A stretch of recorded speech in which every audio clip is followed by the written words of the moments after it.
Welcome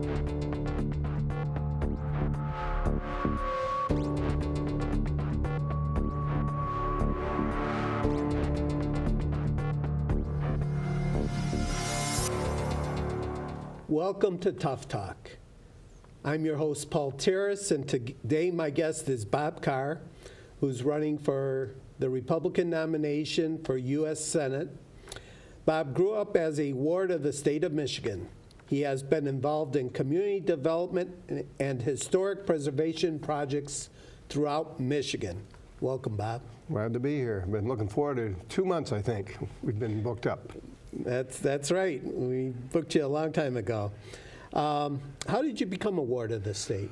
Well, you know, it's a typical thing. Our family was a misfit. My mother was a drug user. You know, they talk about drugs today. She took pills. She took pain pills. She was born on Mackinac Island, and she was married to the Grand Hotel photographer. And I was actually born in Hillsdale, Michigan. But my dad had me born in Coldwater on a different date because he was a photographer for Thomas Dewey, candidate for the United States president. Wow. And they didn't want any scandal.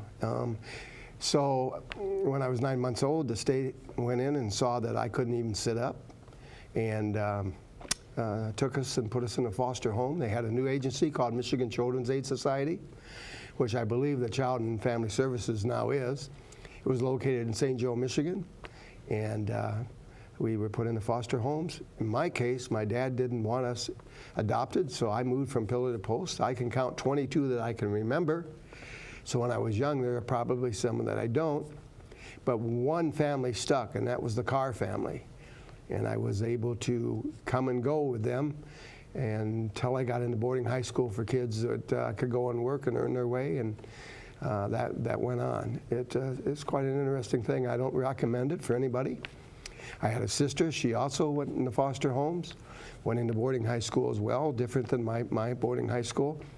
She is the pencil artist at 225 Fifth Avenue, New York, today. They will not let her retire because she's just that good. And she does fashion pencil art for all the newspapers, the major newspapers, probably around the world.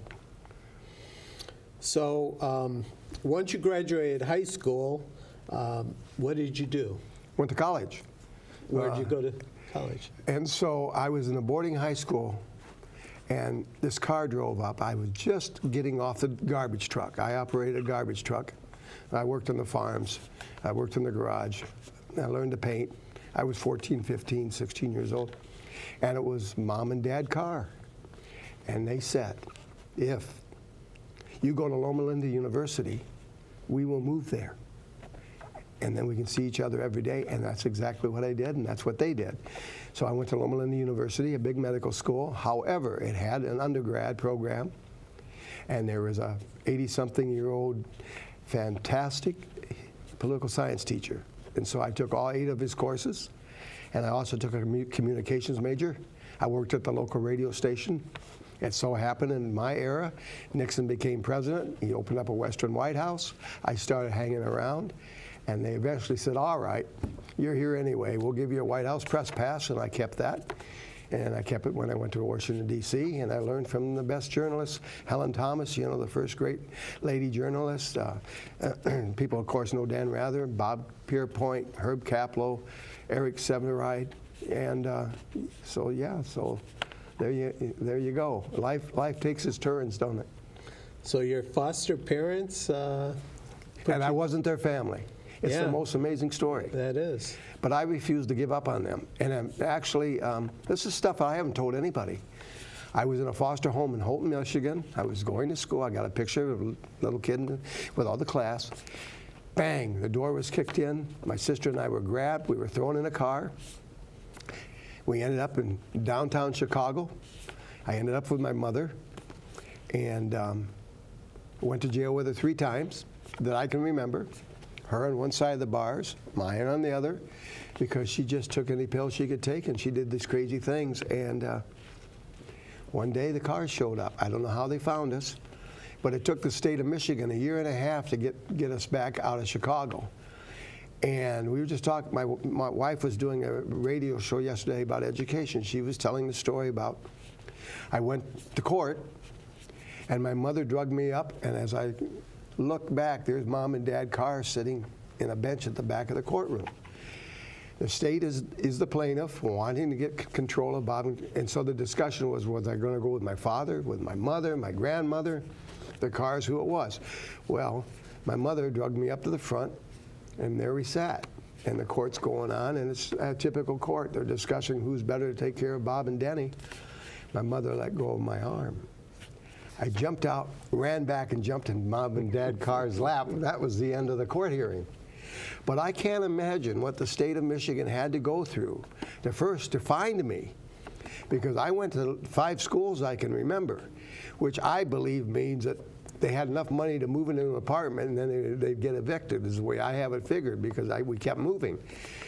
And the state had to find me, but then they had to go through the legal channels to get me back out of there. And it's an unfortunate story. My mother lived to be about 40, and and then she overdosed, and that was that. And the most interesting part of the whole thing is, though, my father was at the state capitol as photographer for 43 years. I was there twice last week. All these old photos in black and white says Fry Photo. That was my dad. And when Karen and I moved to Mackinac Island to work on restoring the Round Island Lighthouse, we bought an airplane because you had to fly off the island, and we stayed there all winter. That summer, I flew down to Grand Ledge, picked my dad up, brought him to the island, and he lived with us all summer, and he did that for several summers, and he was my dad. It's like I didn't remember that he was never my dad, though I never lived with him. So that was a pretty nice way to have things turn out. I met my wife the first day I was in Washington, D.C. I was going to get a job with the president. So I had to get a job, and I ended up getting a job with the president. And so 2 days a week, I worked across from the White House, and I get a message. Your brother, who I'd seen only once in my life, Bud Fry, is in the Marines, in the color guard at the White House. And that's how I got acquainted with my brother. Pretty phenomenal story. That's one of the reasons I'm running for the United States Senate, is because there's so many broken homes out there, and the tussles in the courts over who should get custody. And so often it's rewarded by the fact that you're related, not by the ability to make a home full of love, And so I want to have the bully pulpit to talk about it. Now, I don't ask anybody to feel sorry for me, because in my case, Mom Carr had the wisdom to tell me there was always tomorrow. And so, I adopted that attitude, and it made a difference. Now, Karen and I, my wife, have custody of a foster sister of mine who's my age, who lives in adult foster care. And, she didn't get to stay in homes and so on. And she's been there all her adult life. Is it good? Is it bad? For her, she likes having all the company of her roommates and the people down the hall. The state of Michigan is still her parent, In my case, my parent was state of Michigan, then it was boarding high schools and then boarding college, which meant I had to earn my way.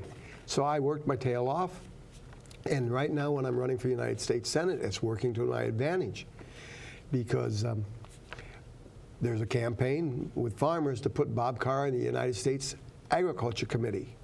The sitting senator has always been on there, and no one has been able to beat her, because the farmers, much as they'll hold their nose, some of them, and that can happen to any candidate, by the way, have always wanted a senator, Michigan senator, on the Ag Committee. Well, I've taken that campaign away from her. And so the website, for those of you who want to know, is putcarronagcommittee.com. And you go there, and the farmers have this website. And so, I don't know anybody else who's running is going to be able to get that 11% of the vote. That's the lost vote, as the Republican Party calls it. So, having worked very early for all those years, it's serving me well now. Okay. Now, let's talk about your campaign. Yes. You mentioned a couple reasons. Why else are you running to be the Republican nominee for U.S. Senate? Well, as I said, I had a White House press pass, and so I know the media, and I need to communicate with everybody in the state The way to do that is to go on and use the media, and the media cannot be taken advantage of. But if we have some kind of an issue that is on the minds of the Michigan voter, I'm going to go out there. I am not afraid to take the questions of the media. If they're unfair to me, I do know this, that they also have a reputation that they need to protect. And I have the ability, but more importantly, I've just done projects, not just restoring the Round Island Lighthouse, which most people have gone by it on the ferry and they see that beautiful red and white lighthouse.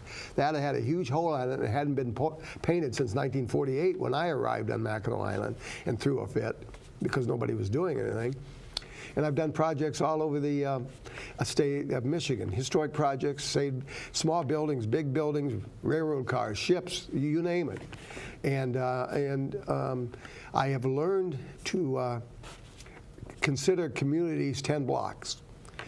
My wife and I, with another couple, went to Benton Harbor when it was declared the worst town in America by the Census Bureau, and we decided to put a soup kitchen in the worst town in America. And it's been there 37 years. It's open every day of the week. It's limited funding of $500 max that can be donated by anybody. It's debt-free, and it has nothing to do with the food. It's everything about the camaraderie that takes place in those walls of that soup kitchen. And so what I learned was that everybody's important to somebody, and if you can just find in a community what their vision is and what their niche is, you can turn a community around. And I want to go to these boarded up towns and just go along Red Arrow Highway. It's along Highway 94. It's the old route. See these boarded up towns? They don't need to be. They need to get themselves a vision and collectively say, how much space do you need? You're going to pay for the space because you have to pay for your office space or your retail anyway. And we are going to jumpstart and come into downtown and fill up your town. Why? Because you want your factories to come into town and give you more jobs. Well, guess what? Factory owners have kids. And when they come into a boarded up town, the first thing they say is, we're not moving to this town, Dad. Right? And so I know how to do that. And I've done it with several towns. And every town in Michigan has its own personality. We're campaigning all over the state. We're going through every town. By the way, hardware stores are a great place to go and meet people. And I love hardware stores. And we're doing something very unique. Karen teaches several days a week as I come to things like this. And she teaches a new school. She loves to substitute teach. She used to be a homeroom teacher, but she's parochial, charter, public, Montessori. She's done it all, but she's teaching in new schools around the state. There's a program, there's 2 programs, and she belongs to both of them, that between them we can book her, just like they book me. And so she's learning about Michigan education. And so it gave me the opportunity last Wednesday to meet with elementary superintendents from around the state. And they just could not believe that Karen's teaching as we campaign, and they're just excited about it. Karen's your wife? Karen Carr is my wife, yes. Okay. What are a couple of the top issues that you see facing America today? Well, healthcare for sure. Unfortunately, I went to a medical school, and so I really care about healthcare. And everybody gets sick, so everybody needs healthcare. Now, how are we going to do it? Somebody said, well, you can have universal health care like Canada, which, by the way, a lot of people swear at and a lot of people swear for. And you could do that. It would take a pile of the percentage of tax money. There's also this thing about having some skin in the game. So maybe having to pay for part of your health care is not a bad thing, because if you're going to have to pay for it, maybe it makes you a little more responsible about your health care. One of the things I want to do is talk about health care as I'm a senator. I used to run stop smoking clinics. I'm the first to know that's tough, you know. But if we talk about it and we get the buddy system and start counting your cigarettes, you had 14 today, let's see if we can get down to 12. You know, I can just do it in any kind of a menu that I'm doing with media, and those kind of things, I think we can make a difference. So that's one of them. Infrastructure, the potholes, right? I took a picture. It's on Facebook. Go look at one of my Facebook posts. All these potholes, this is just 2 weeks ago, in Farmington Hills or Southfield or wherever it was. This is what's more amazing about it. I had to get out and take a picture of it because it was Rutland Road. And so I got out and took a picture. What I didn't realize, it was only 1 block from one of the major TV stations in Detroit. And these stations are going around doing all the stuff about potholes, and they got a road that goes into their radio station that's been Pothole City for who knows how long. Just amazing. And so that kind of thing. I happen to be in the trucking business. I have a 70-foot long trailer, and I haul things that are oversized, overweight, I got into that because I preserved railroad cars, historic railroad cars. The first 3 I ever moved on my own trailer were in Oakland County. And one of them is sitting in the shadow of the state capitol at Clara's, which, by the way, is reopening. And my railroad car is sitting right there. And when I went to move it in Oakland County, the county worker, in his wisdom, took the backhoe at 8 o'clock in the morning and broke the water main just as we were getting ready to load her. And we loaded that thing in 20 minutes instead of 4 hours. And so that's the one that's sitting in Lansing, downtown Lansing. You know, those, to answer your question, those are 2 of the big ones. There's a whole list. I mean, but if your cities aren't well, we spend our weekends in Detroit. I'm mapping out Detroit, and people say, that's a huge city. No, it's not. Having lived in the inner city of Chicago when I was a kid with my mother, moving from town, I found out that big cities are just little tiny cities, and maybe not just communities, but little communities, because you end up with your favorite church, your favorite restaurant, your school, your laundromat. And if you can go in there and figure out what the pods are, you can come up with the people right there of a strategy to uplift their own communities and the way they take care of their houses and all that kind of thing. And I want to talk about it, and I'm going to talk about it. And we're going to end up with 1,000 little communities that are going in and taking care of their own, not waiting for the city and the taxpayers to do it. I say we can build from within. How are we going to fix the empty towns? We're going to bring renters back in and owners back into the downtown. We're not going to need that federal money. Now, that makes me fiscal conservative. I laugh because my other opponents are both running as the most conservative candidate. Yeah, whatever that means. I can tell you this, I just don't like to spend a lot of money. I guarantee everybody that when I win this election, I will have spent less money than anybody else because I don't need their money. Because people know me, because I've been all over the state of Michigan doing projects. And if they don't know me, they drive by my project, and we're going to remind people how those projects happen. Every one of them has a great story, by the way. None of these projects are easy, you know. And people like stories. Okay. The United States is involved in numerous foreign wars, which has resulted in numerous refugees.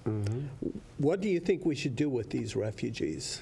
Well, they don't only just come to America, however. France is having to deal with it and all kinds of things. It's pretty hard to say that when you're getting bombed out that you want to stay in the city, you know, where you're living. You won't probably want to go somewhere else. America's made up of people who came from elsewhere. I will say this, having grown up the way I did with the Dreamers, if you're brought over here and your parents are illegal, but you're brought over at 2 years old, cannot hold the 2-year-old, even though he's an adult, responsible for how he got here. I cannot be held responsible because I didn't live in a normal family. It wasn't my choice. You know, there are some groups that preach that the only thing that there can be is a normal family of a man and a wife and never a divorce and all this. And it's not the real world, you know. It's just not the real world. People find out they don't get along, you know, and it's too bad we don't all get along. I do have a saying because I get people who want perfection in any one of the topics we're doing. And I have a saying, if you want perfection, get to heaven. Otherwise, don't nitpick so much. You're not going to find anybody who's going to absolutely agree with you because guess what? Blessed that you are, you're unique. You're one of a kind. That means your thinking is one of a kind. So there is not the possibility to be 100% on the same wavelength with anybody else, I don't believe. So relax, you know. Okay. And it seems to work very good. So I previously mentioned we're involved in a number of foreign wars. Do you think we should continue being involved in these foreign wars, or should we get out? What's your opinion of this? Well, I got in trouble because I said that kids on Mackinac Island come from all over the world in this three-month program, you know. Remember, American kids don't have to work like they used to because there's all these grants and all these loans for tuition. We used to work our tails off in the summertime in order to pay the tuition in the winter, right? They don't have to do that anymore. So a lot of kids they go play. And I think it's the parents' fault to let them go play. I think working, you get a great education. But anyway, so we have this program where the kids come from all over the world. Well, guess what? They become great friends. And I call them my kids because we lived on a wooden boat this summer for the fun of it down in the main dock of the island. And the bicycle shops and everything, all these kids from all over, you know, Ukraine and Brazil, and they speak different languages, but they all speak English, and they become these great friends. Well, they have Facebook, and they've got Twitter. And so now they go all over the world, and they stay in touch every day. And so the kids say, it's one country now. And I said, what do you mean one country? We're friends with each other. They do not expect to see the wars that we had before because they don't look at the other countries as enemies because they got so many friends from those other countries. So it's going to be interesting to see how that plays out as they become the politicians and get into offices in their countries. And by the way, there's a couple of the people that I met are certainly planning on running for president of their countries. One for Ukraine and another one for, I can't remember, another Eastern European country. And they're going to school just to do that. You know. Okay, but right now, the United States has our service men and women overseas fighting wars. That's right. And if you were elected to the U.S. Senate, you would have a say on whether these troops should remain over there or come home. What would your The ideal position thing be? is everybody come home and we just open up our closed up bases because we need the room for all the dormitories and so on. That isn't going to happen. We as the United States have been blessed, and we are the country. We're number one. So what do you do when you have unstable governments and you're over there trying to keep them at least from killing all their citizens? You know, we have that responsibility to go over and say, oh, we're going to come in and we're going to tell you that you're going to be a democracy just like the United States. We should never do that. I always say that the best example is the best example. And so I hope that as the country moves forward, as I'm in the United States Senate talking about how everybody's important to somebody, every country's important to the people in that country, and the people that run that country need to know that they're blessed because it's the citizens that most likely put them there. And so we've been chosen years ago, and in some cases gone on our own, and at one time the policemen of the world. Well, we can't do that. But there are countries that want us there just because they know if we leave, there's going to be anarchy. So it's 180 countries, what is it, 200 countries, and every one of them is a different situation. And as senator, I'm going to have to look at it and decide what's the wisdom of us being where. You know, and so you talk to the veterans, though. Many of the veterans will give you long stories of love affairs they've come to have with people in other countries and with the other countries, and they look at it as one of the best things that ever happened in their lives. And don't forget that what we're doing over in those other countries can be a great education that they bring back to the United States. So I think if you wanted to say, should we go and fight wars everywhere? No, of course not. Okay. I don't want any wars. You know, okay. Reality is, though, where two people get together, right? Right. Okay. So do you support building the wall? Oh, building the wall? Oh, I don't see anything wrong with building a wall. I mean, it's money and everything, but it provides. Look, I was a drug abuse specialist in Washington, D.C., and actually got there because I have a picture of Nixon and I, and the caption in the newspaper says that whenever Nixon sees Robert Carr, called me Robert Carr, that's the end of the news conference. He wants to talk to me. He got involved emotionally with at the time that I was doing that, I was running a house for runaways and an inner city program, drug abuse prevention program in East LA with some of my graduating college buddies whose numbers were too high. That was at the time they had numbers to go into the military, so we didn't get to go into the military. Believe me, there was a time we didn't get to go in the military, so we opened up and donated our time for a year and built this inner city program. And I told Nixon about one time. So then I started telling stories. So every time I saw him. So when I went to Washington, D.C., they put me as a specialist in drug abuse prevention. If we can stop the drugs from coming over, even 10% or 100% or 50%, and the wall will help do that, I want anything to stop drugs because I know what drugs do. I know what they do to the kids. I know what that does to the kids, and they mishandle their brothers and sisters, and they do things they would never do on a rational thing. I just don't like the availability, and that's one of the ways I believe that can cut down on drugs. Now, understanding there's creativity out there. We're never going to get rid of all the drugs. How do I know? My mother took pain pills. That was her pill of choice back in the years that I was born, you know. When I was in Chicago in the mid-'60s, that's what she was doing. Now they're doing it. We got this opiate crisis. It's nothing new. Anything we can do to cut it down and to make it less, and my ability to talk about it from a personal and having worked in it in a professional way. My real interest in getting in the Senate on this particular point is to change the way that drug treatment programs are done. They are not right. They are 180 degrees wrong in their philosophy. And we ran a program that had a different philosophy. And when I was in Washington, D.C., I was able to get the Office of Economic Opportunity, who I worked for, to change the green room, which will mean nothing to everybody except that it was where you put people in a big circle and everybody told their stories, and then the other people yelled at them, called them names and all that kind of stuff. I got rid of that because, first of all, people in the treatment program, every time they told a story, it was bigger.